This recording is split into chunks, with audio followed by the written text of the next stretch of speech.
Yeah, this group is meant for developing the rural parts of the Telangana, and they are committed for development of the individuals as well as the community of Telangana. So what is their theme is excellent, and where they are going to penetrate into the villages by groups, and moreover they are coming from all the way from America and elsewhere for investments here in Telangana particularly. So by that way, they have decided to do something for this Telangana. Thank you. GTA. ఈరోజు చాలా ఆనందంగా ఉంది. ఎందుకంటే తెలంగాణలో ఉన్నటువంటి ఎంతో అతిరథ మందులందరూ కూడా ఒక తెలంగాణ జీటీఏ గ్లోబల్ తెలంగాణ అసోసియేషన్కి ఏర్పడి ఓన్లీ తెలంగాణనే డెవలప్మెంట్ ధ్యేయంగా, అంటే నాట్ ఓన్లీ ఎడ్యుకేషనల్ అన్ని రంగాలలో తెలంగాణ ముందుకు తీసుకెళ్ళడానికి ఈ సంఘం ఆవిర్భవించింది.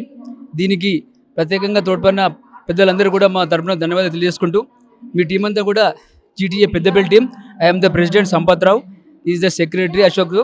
దీనిలో భాగంగా ఈ జీటీఏ ఏదైతే కార్యక్రమాలు చేపట్టబోతుందో దానిలో మేము మా పెద్దపల్లి డిస్ట్రిక్ట్ తరఫున ముందుండి అన్ని కార్యక్రమంలో మేము కూడా ఈ జీటీఏని ఇంకా ముందు తీసుకెళ్ళి అందరికీ ఉపయోగపడే విధంగా ఈ జీటీఏని తీసుకోవడానికి మా వంతు కృషి చేస్తామని తెలియజేస్తూ థ్యాంక్ యూ జీటీఏ.